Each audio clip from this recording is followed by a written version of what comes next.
आज का जो हमारा टॉपिक है वो है बायोप्सी, जो कि आप इस डायग्राम में देख रहे होंगे कि अलग अलग टाइप से यहाँ पे बायोप्सी की जाती है। ठीक है, जैसे कि बोन मैरो की बायोप्सी होती है, एक्सीजनल बायोप्सी होती है।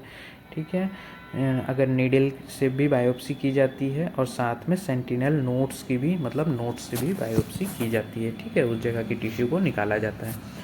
तो व्हाट इज़ बायोप्सी? बायोप्सी का मतलब क्या है? तो देखिए, एक बायोप्सी जो है ये मेडिकल प्रोसीजर है जो कि इन्वॉल्व करती है removing of small sample of tissue या cell from the body for the examination under microscope. ठीक है, माइक्रोस्कोप के अंदर जो एग्जामिनेशन किया जाता है उस सेल या टिश्यू का जो कि रिमूव किया जाता है बॉडी से, उसी को बायोप्सी कहलाता है। तो इसमें कुछ टाइप्स हैं, जो कि टाइप्स कितने हैं तो 5 प्रकार के होते हैं ये।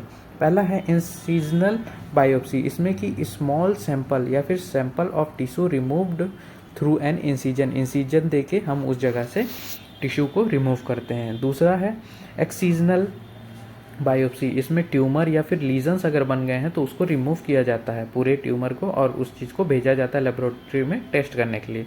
तीसरा है नीडल बायोप्सी, नीडल बायोप्सी में क्या किया जाता है, टिश्यू को रिमूव किया जाता है यूजिंग ए नीडल, नीडल डालकर उस जगह की टिश्यू को निकाला जाता है और फिर उसका एग्जामिनेशन किया जाता है। चौथा है फाइन नीडल एस्पायरेशन बायोप्सी, इसमें सैंपल लिया जाता है सेल का using a thin needle, thin needle से अगर कोई बहुत ही अंदर है तो फाइन नीडल से हम उस जगह का फाइन नीडल एस्पायरेशन बायोप्सी करते हैं। पांचवा है endoscopic biopsy, a sample of tissue is removing an endoscope, endoscope से जो निकाला जाता है उसे भी कहा जाता है। ठीक है, बायोप्सी के लिए यूज़ क्या है, तो यूज़ है कि डायग्नोसिस करते हैं कैंसर का। ठीक है, biopsy help in diagnosis in the stage of cancer. दूसरा है आइडेंटिफाइंग इन्फेक्शंस, जो इन्फेक्शंस हो जाते हैं, biopsy help identify infection such as abscess या फिर ट्यूबरक्लोसिस को।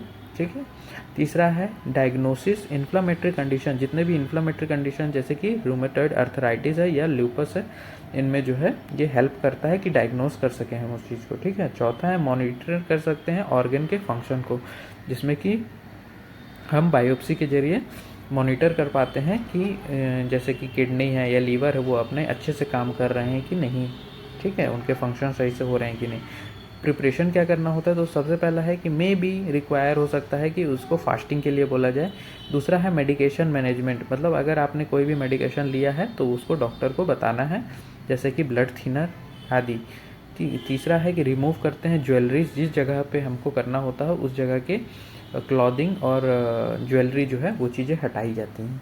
ठीक है, उसके बाद इसमें प्रोसीजर क्या क्या आता है, तो सबसे पहले एनेस्थीसिया का यूज़ किया जाता है, जैसे कि local anaesthesia may be used to numb the area. ठीक है, दूसरा है कि टिश्यू रिमूव, उस जगह का टिश्यू को जो है हम रिमूव करते हैं नीडल से या इंसिजन देकर या फिर एंडोस्कोप से। तीसरा है स्पेसिमेन हैंडलिंग, मतलब जो टिश्यू हमने सैंपल लिया है उसको हैंडल करना और प्रिपेयर करना एग्जामिनेशन के लिए। ठीक है, इसके बाद इसमें रिस्क और कॉम्प्लिकेशन क्या क्या आते हैं, तो पहला है ब्लीडिंग, हो सकता है कि मे बी ब्लीडिंग हो जाए उस प्रोसीजर को करते वक्त, ड्यूरिंग या फिर after the procedure.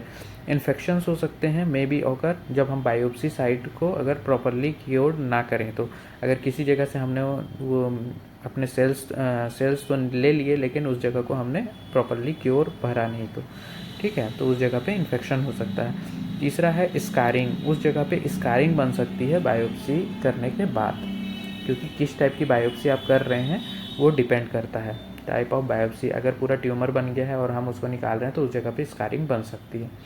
Post biopsy care क्या क्या करेंगे, तो सबसे पहला है पेन मैनेजमेंट, डॉक्टर के इंस्ट्रक्शन पे हम पेन का मैनेजमेंट करते हैं। दूसरा है वुंड केयर, अगर उस जगह पे वुंड हो गया है तो उसका ड्रेपिंग जो है वो किया जाता है डॉक्टर के इंस्ट्रक्शन पे। और तीसरा है फॉलो अप, जो पेशेंट है उसको फॉलो अप में रहना चाहिए ताकि उसका बेटर रिजल्ट उसको मिल सके। तो ये था हमारा पूरा बायोप्सी का, ठीक है, शॉर्ट नोट्स। Thank you.